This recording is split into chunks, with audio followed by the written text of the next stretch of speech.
Good afternoon.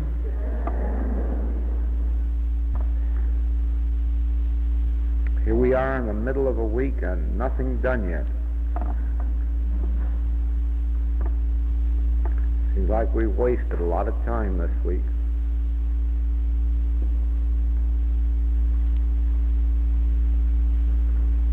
But the work this week is a continuation of last week and a continuation of all previous weeks, in that the entire secret of the work lies in the fact that success comes through the development of spiritual consciousness, so that all of our work is really of a continuing nature.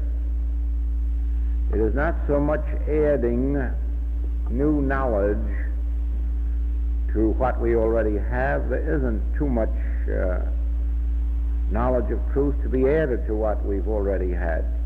But it is really the unfolding or the developing or cultivating of a spiritual consciousness. Now, the measure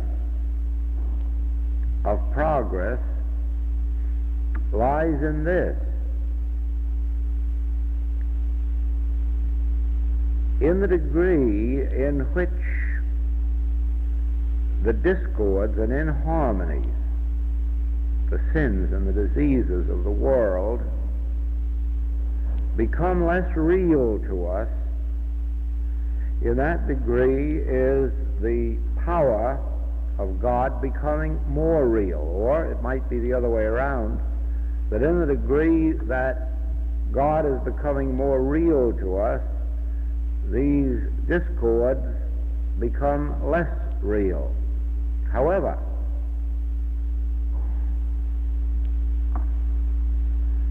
there's a function that we play in there, and that is the degree of our practice.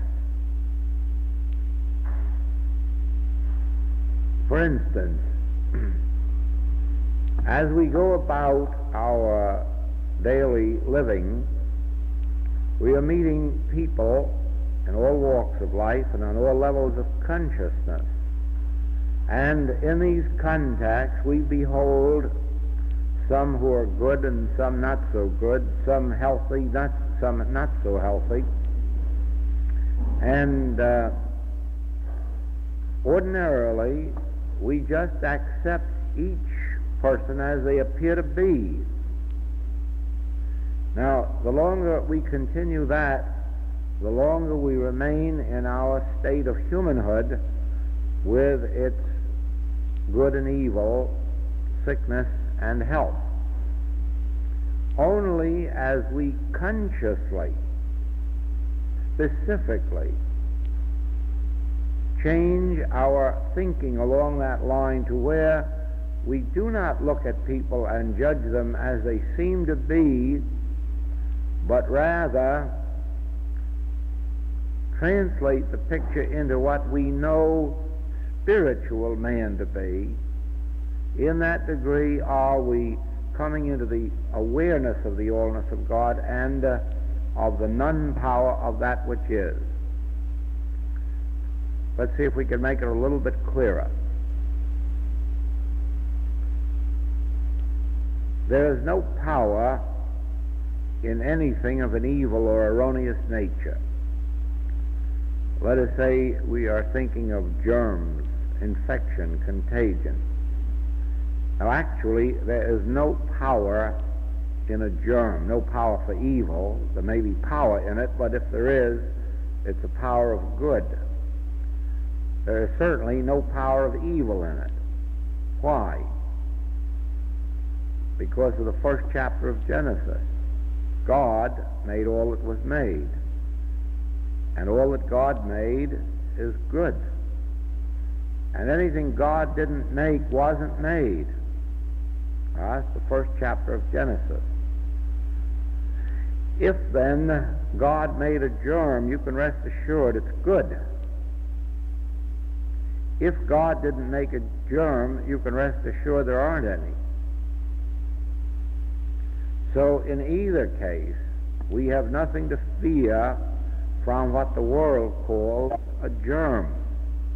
Now then, as we go about our living, we are continuously witnessing people suffering from diseases of infection or contagion. It might be colds or grip or flu or scarlet fever or measles or typhoid fever or consumption.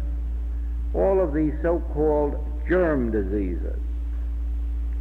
And you say, but if they are not power, how come these diseases?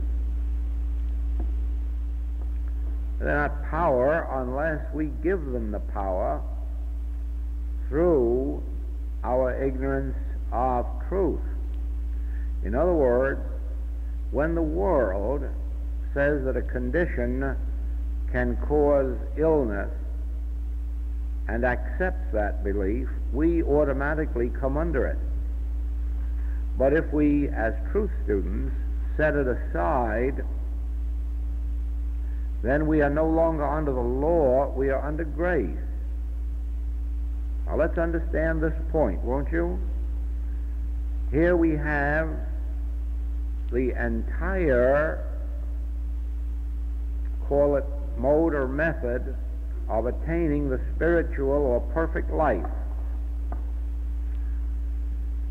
When we are under Moses, we are under the law, and that means that every so-called human law operates upon us. If there is a law of germ disease, then we come under that law. If there is a law of sitting in the draft and catching cold, we come under that law. If there is a law that certain foods make you fat and certain foods make you thin, we come under that law. Never think that because we're truth students, that in and of itself removes us from the law. Oh, no. No, it isn't that easy. You just cannot join a truth center or a unity church or a Christian Science church and say, oh, now I'm a member. None of these things are going to bother me. Oh, no. There's no such thing as wholesale salvation or buying immunity from sin, disease, and death by joining some pet church or other. Immunity from all evil can be attained by anyone, but it must come as the direct result of an activity of truth in their own consciousness. In other words, the individual must do something about it. And just joining a truth movement isn't that something. No, no, no, no. The something is a definite, a specific activity of truth in your consciousness or mine, an activity specifically indulged in. Now let us put it again this way. I said that as human beings we are under the law. And that means that anything that Materia Medica calls a law is a law unto us. Anything that theology says is a law unto us, like living 80 years and 10, that is a law unto us. Sometimes, if the world has a strong enough belief in astrology, that can be a law unto us. Whether or not we accept it, it doesn't make a difference whether you go to a fortune teller or an astrologer, or even say, I don't believe in it. That in and of itself does not remove you from the law. Removing yourself from the law is a specific act of consciousness which you do daily. You can't do it once and be free forever. You have to pray without ceasing. And there's no fooling about that without ceasing business, because the moment you stop praying, you bring yourself back under the mesmerism of the world, and you come right back under the law again. That is what the Master meant when he said, "Go and sin no more." You would think that after he had healed a person of sin, that they didn't have the capacity to sin anymore. Oh, yes, they did. And he warned them that if they went back to their sins, that even worse things would come upon them. And so it is, if you bring yourself out from under the law and then sin again, which means go back under the law again, you're apt to bring more things on you than you had in the first place.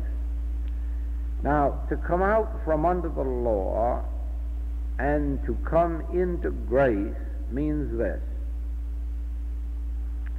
that every single day of the week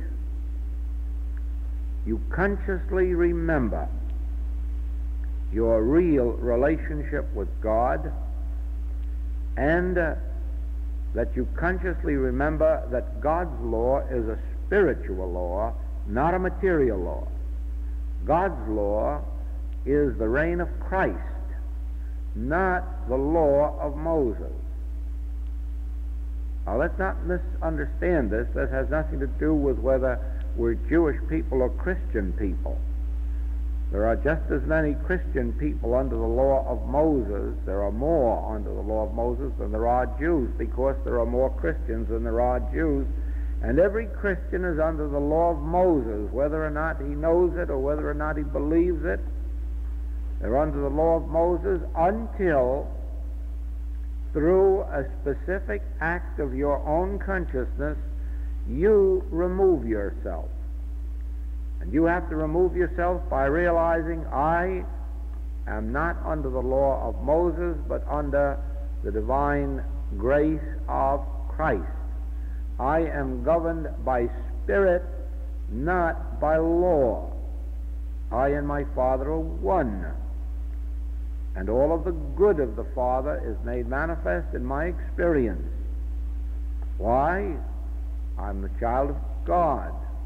I'm joint heir with Christ to all the heavenly riches.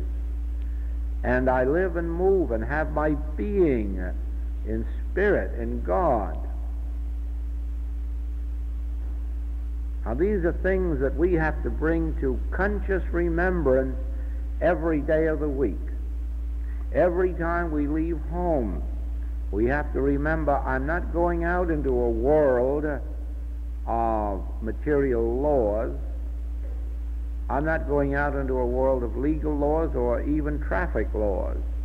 I'm going out into a world God-governed, God-maintained, God-sustained.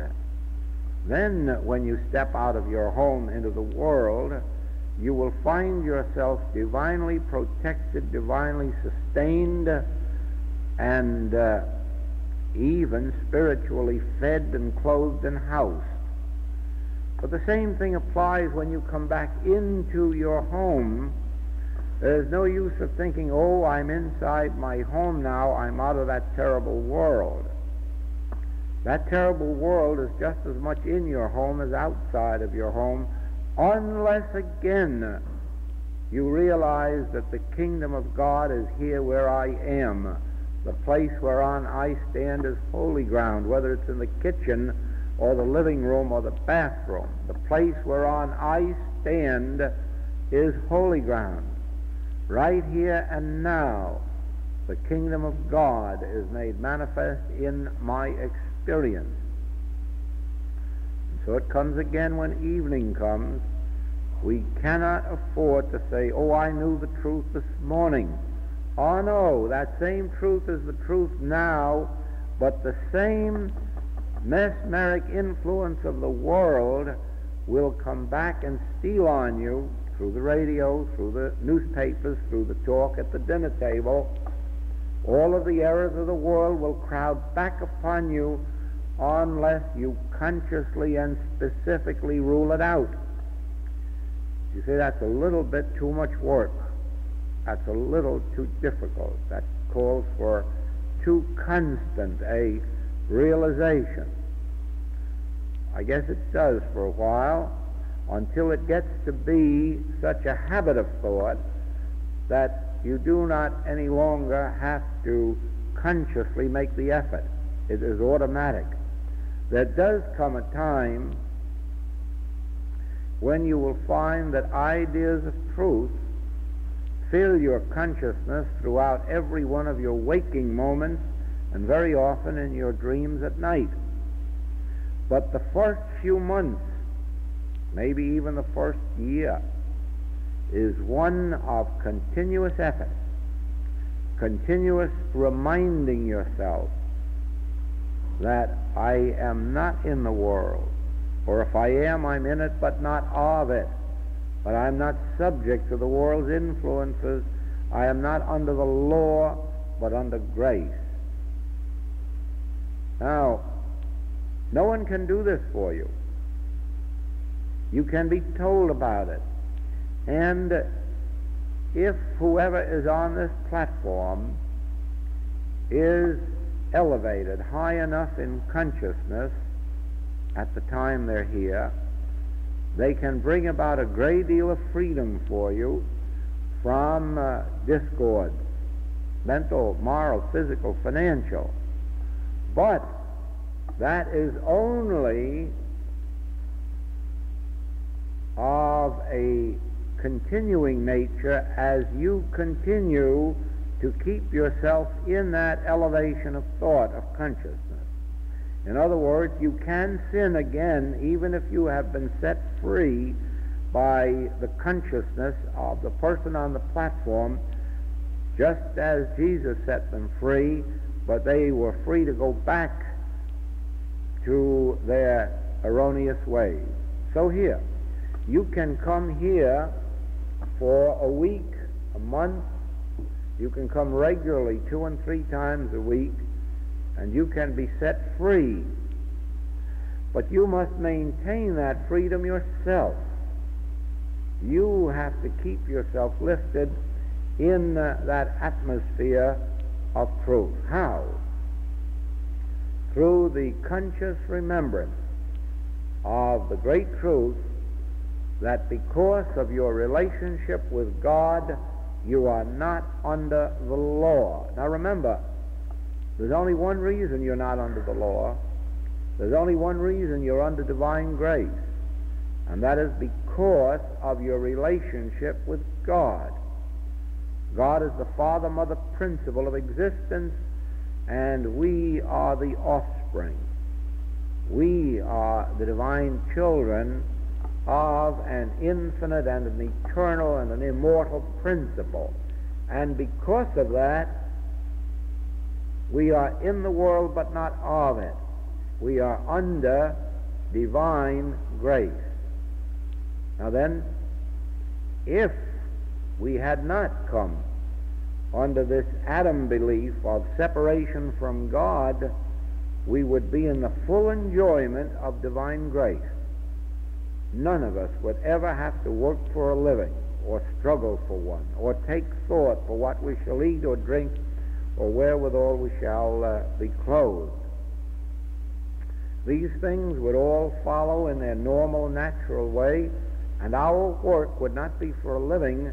It would be for the purpose of expressing something that we had the ability to express, and to find joy in its expression.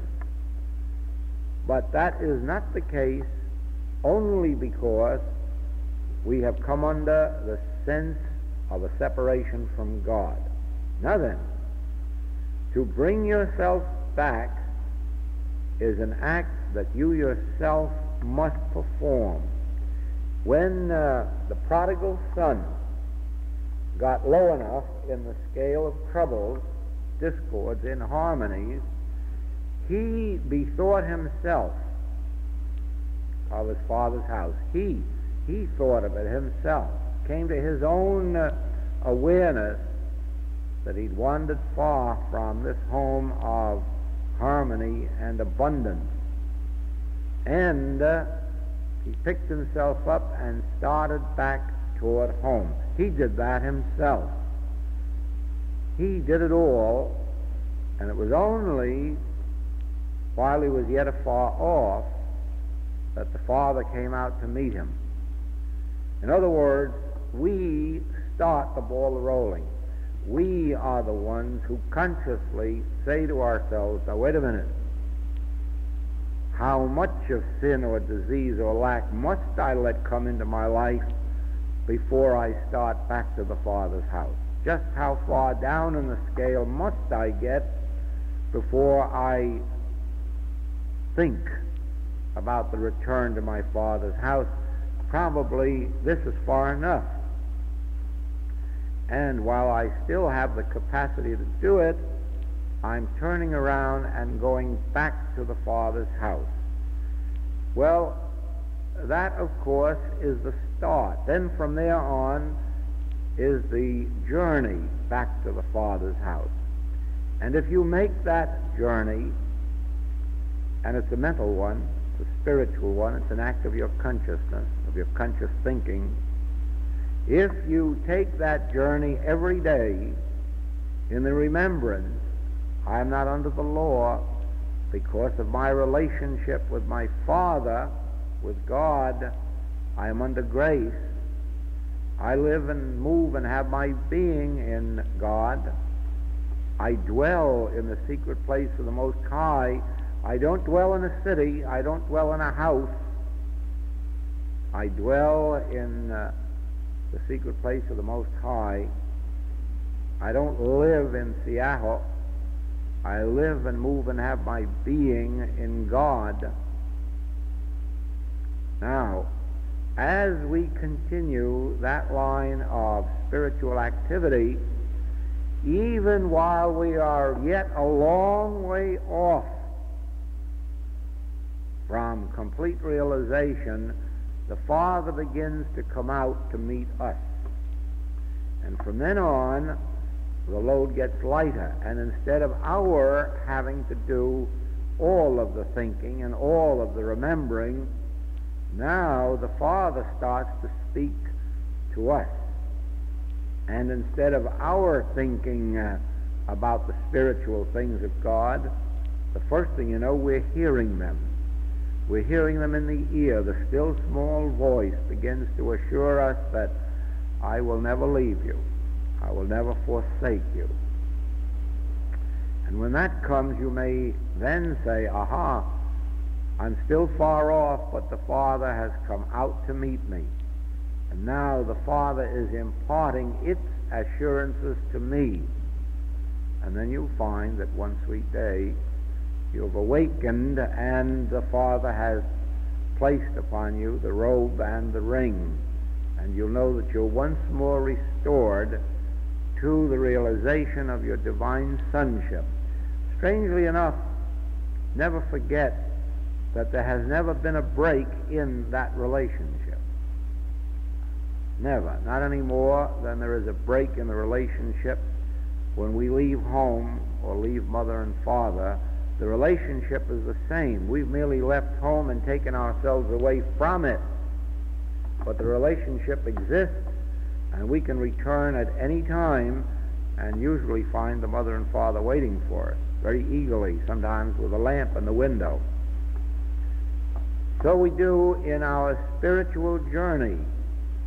It does seem at times as if God had removed itself from us and was not too much concerned about us.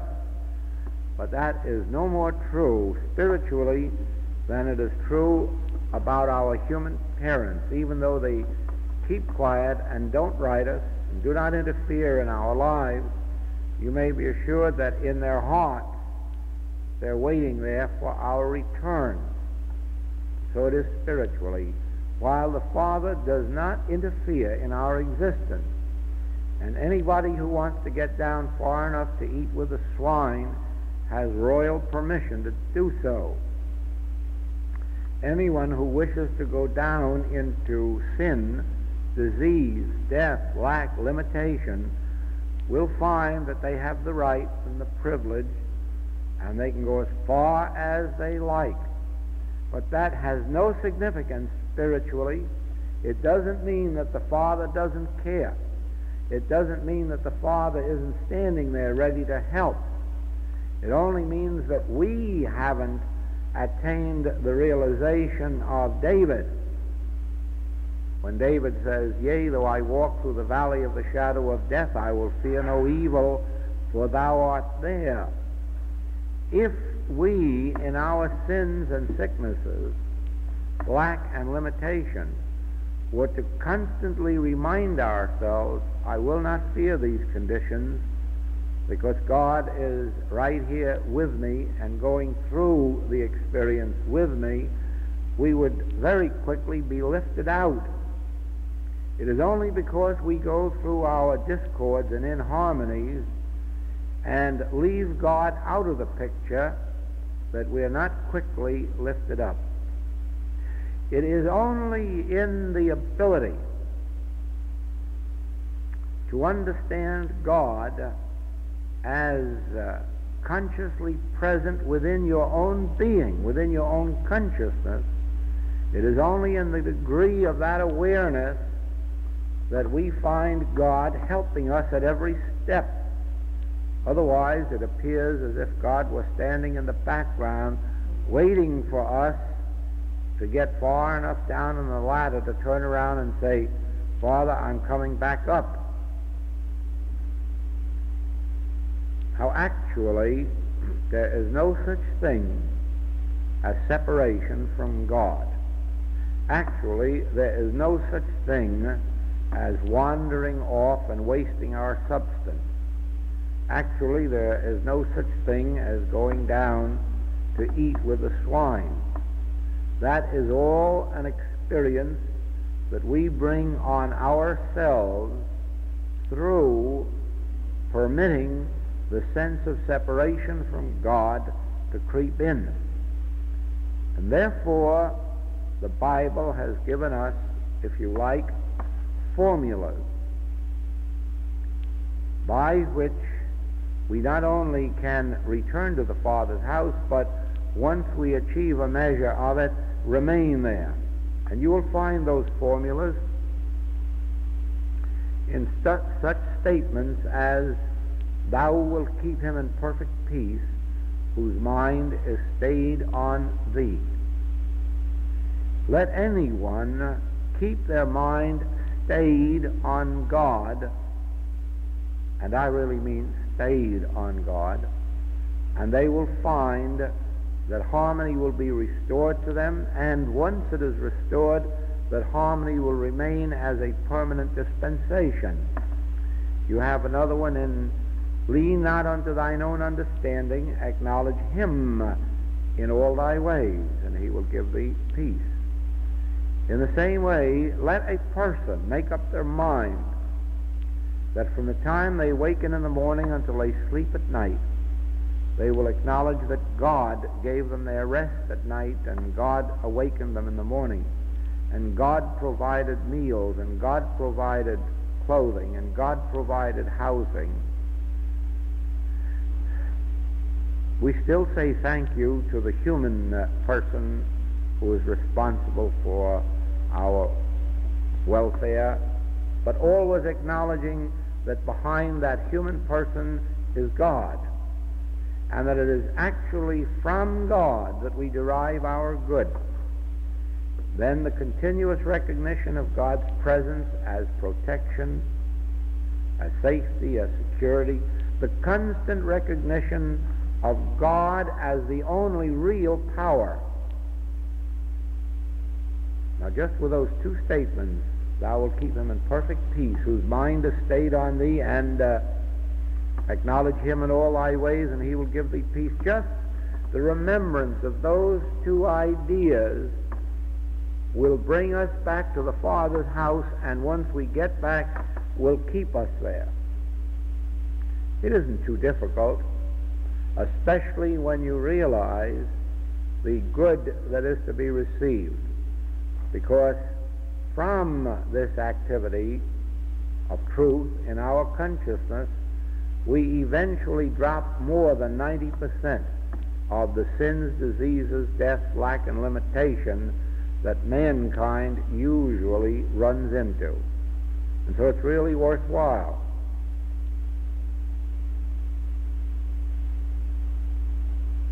Now, the point that I'm emphasizing today is this. Do not believe just because you go to truth centers or read truth literature that in and of itself is going to be your salvation from discords and inharmonies, because it isn't. True, just going to the center and exposing yourself to some truth from others is helpful, and of course reading is helpful also, but don't lean too heavily on that as making your demonstration. You may be disappointed. There comes that further step that you yourself must take. Just as you must eat your own meals and digest your own food and sleep your own sleep, no one can do those things for you. So in the spiritual realm, you yourself must expose yourself to God. You yourself must make God the central theme around which your entire day works. It has been the custom in other religions to reserve God for Sunday or a weekday or a little Bible reading. But we have discovered in our work that nothing less than a full devotion to God will bring about the harmonies that we desire. Those not ready for that step will still have to take their human experiences with a mixture of good and a mixture of evil, a mixture of sickness and a mixture of health, and ultimately with the idea of age and death. Each one consciously sets it aside as you come out and become separate.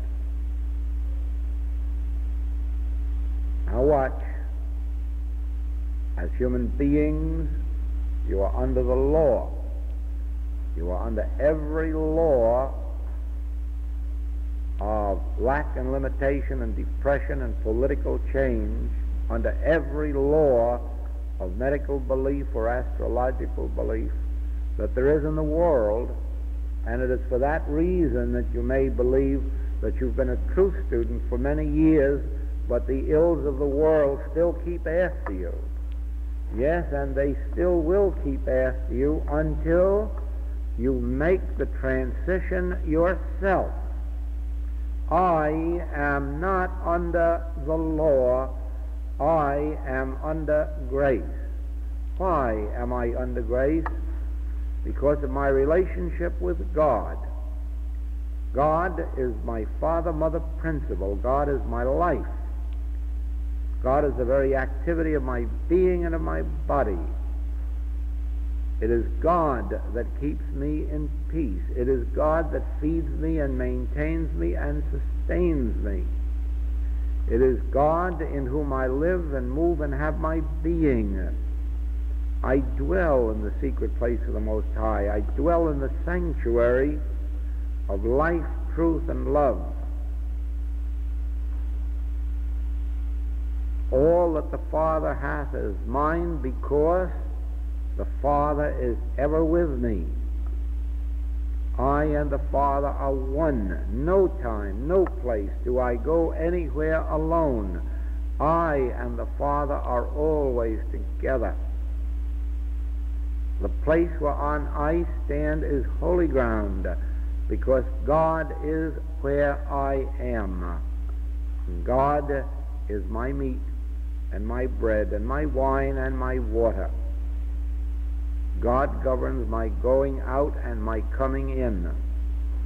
God is the spiritual law of grace unto my being. It is my Father's good pleasure to give me the kingdom. Why? Because I seek to live in God always. I seek to make God my conscious dwelling place. I shall dwell in the consciousness of the Lord forever. I will dwell consciously in God forever. I will remind myself day by day that I live and move and have my being in God, not in a human world. I will remind myself every day that the laws of the so-called world are not binding upon me because they are not power. God, Spirit alone is power. Whatever it is of a human nature, temporal, finite, is not power. Whether it's voiced by materia medica, whether it's voiced by theology, whether it's voiced by astrology, whoever, wherever, whenever a material law is voiced, it is not power, since God in the midst of me is the only power. God in the midst of me is mightier than many waters. God in the midst of me is my very soul and being, my support, my law and my lawgiver. Spirit, Spirit, Spirit alone. And only Spirit is power, and only Spirit is present. And so, as we go about in that conscious, constant realization and begin to know that this same thing, you see, we pray for our enemies too. As we walk around the street, shopping, marketing, office, business, we know this truth about everyone we meet. The fact that they may not know it or may not be interested in it has nothing to do with us. Whether someone wants the love of God or not is no business of ours. Each one has the right to their own choosing, but no one has the right to prevent me from praying. And my prayer is a realization of God's government, and I wouldn't feel safe in God's government if it wasn't available to every soul on earth, saint or sinner. I wouldn't feel safe if I thought there was a law for some and not for others. It would be like believing that there is a sunshine, but that only a few people can get into it. No, all that is of God is universal. All that is of God is for saint and sinner. His reign falls on the just and on the unjust. Neither do I condemn thee.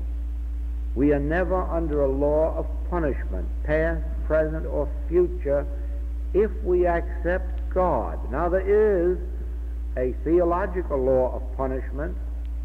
There is a medical law of punishment. There is a material law of punishment. But once you remove yourself from that consciously and decide that you are under grace, then you may say, though my sins were scarlet, I am white as snow.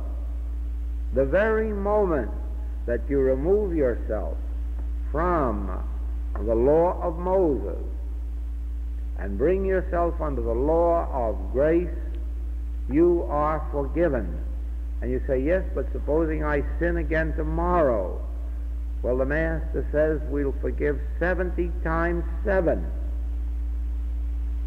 Nobody has the capacity to sin 70 times 7. So you may be assured that long before the 490th forgiveness comes around, you will have been purified. So if you just sin and get forgiven tomorrow and sin and get forgiven the next day, don't think that you're a hypocrite when you ask for forgiveness the third time. You're a long way off from that 490th. So let us remember this. The moment that you accept God as your life, as your soul, as your being, that moment you can claim for yourself divine forgiveness. And should you make a mistake and slip up the next day or the next week, go right back and claim your forgiveness under the law of 490. And you might keep track if you like. You'll find you'll never get up to that 490th. You'll be so pure before then. As we keep turning to God, the miracle that takes place isn't always sudden instantaneous, it's gradual. And that is why most of us have difficulty. We look on ourselves today and last month and we say, I don't think I've made any progress. And of course, outwardly that is perfectly true. Inwardly, however, the very moment we turn to God and maintain that turning day by day, something began to happen within us. And just as planting the seed in the garden, there's no use of looking at the garden tomorrow or next week and wondering why we haven't got peaches. It all comes in its due time. It goes through a lot of processes between the breaking up of the seed in the ground and the appearance of the fruit on the trees. And it is with us too. There is no such thing as speedy salvation. There is instantaneous healing through the work of a practitioner or teacher, and there is sometimes the instantaneous overcoming of sin.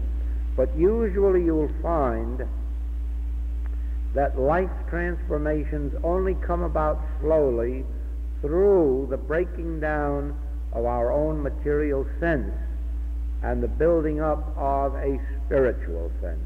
And that's done with time and effort. The way is straight and narrow. Few there be that enter, because few there be that will stick day by day, week by week, month by month, in the spite of no seeming outer change, and yet stick right to their text and stick right to their principle, God. God is my grace. God is the health of my countenance. God is my fortress, my sanctuary, my temple. I live and move in God under divine grace. I live under the law of forgiveness. I forgive all those who have trespassed against me, and in turn, that forgiveness that I give comes back to me. The forgiveness that I express becomes the forgiveness that I receive, because there's only one forgiveness, and it's going out and coming in all of the time. And you watch, as we maintain that, we make our progress. It is just as when I explained these things 2 years ago, and so far as any outward evidence is concerned, it would seem that it had not made too deep an impression. And yet, each time that I came back and repeated these things, brought forth these principles, and each time that you came and reached out for the touch of the Christ, something did happen, because all of a sudden the entire picture changed, and we find now many, many, many who understand this principle and in some measure are demonstrating this principle. And so it didn't happen overnight and all at once. It has been a gradual process of building up over the past 2 years. And I can assure you that if this same effort should be continued for 2 more years, you would find drastic changes in your own experience and in the experience of those who are daily putting this principle to work.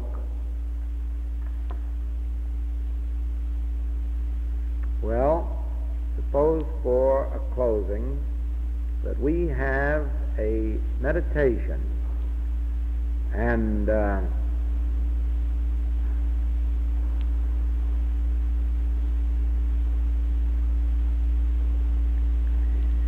in this meditation, let us realize that the voice of God is revealing its truth within us, because for the balance of this week we have these afternoon sessions, and then we have the night classes, and we have a big program of conclusion on Sunday at 11 a.m., 2 p.m., and 8 p.m. And the measure of good that we get out of this remaining work hasn't so much to do with what I say as with our ability to receive in consciousness what God imparts. And so let our meditation today be that God is revealing within us, uttering within us, speaking within us, revealing within us its truth. That must be our theme all week.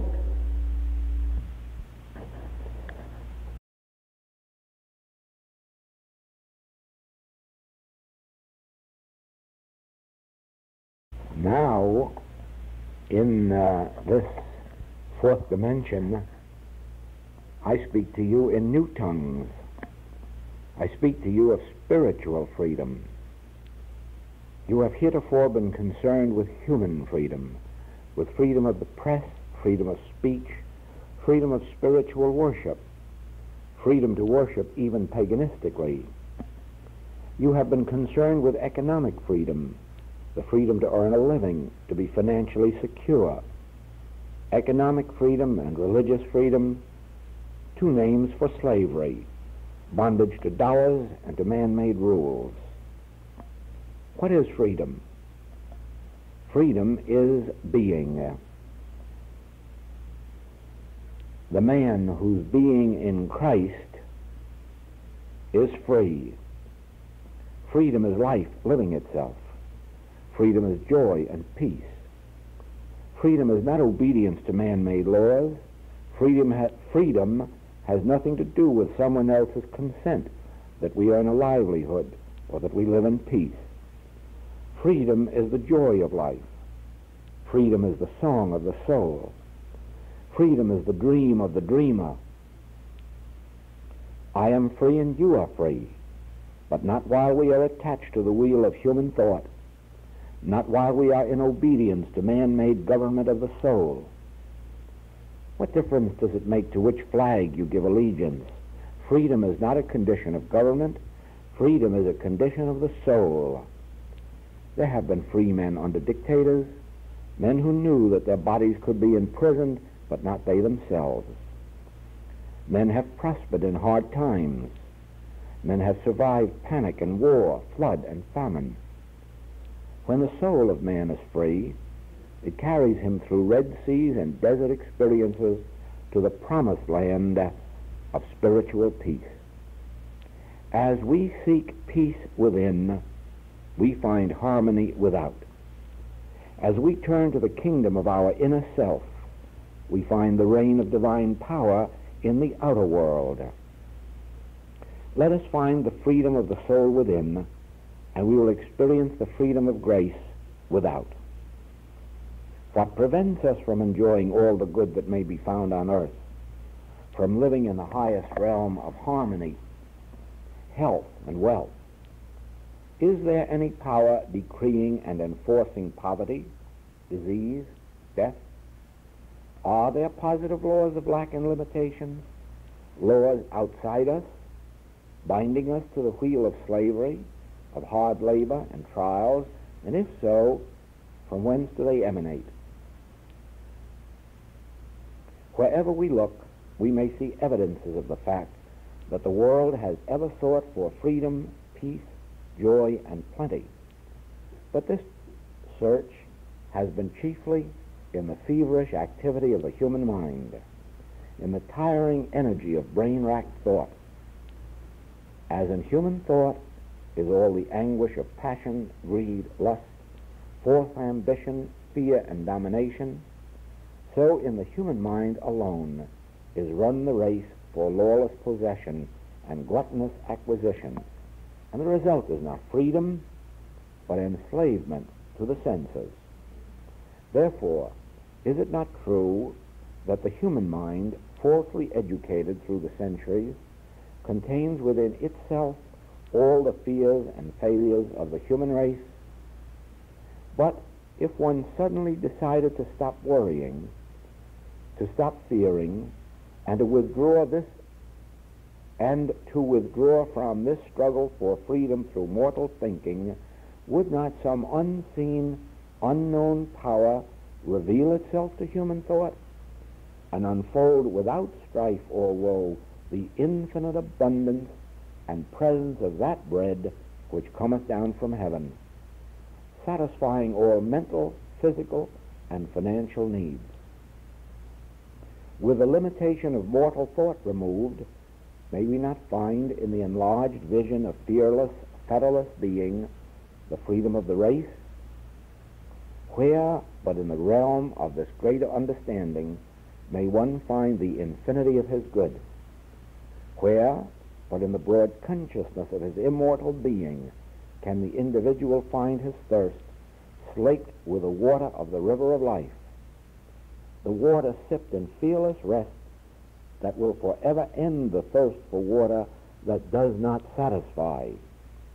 Where but in the realm of this newer consciousness can be found the meat that ends the heart hunger of unsatisfied desires, or the wine of true inspiration that does not make drunk, but frees the mind from the dizzying influence of the senses?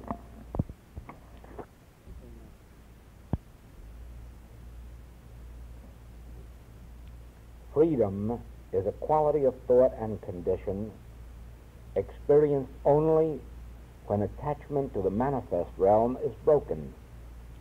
Above and beyond the lure of mortal sense is the life divine, the life where one enters into his heritage of freedom.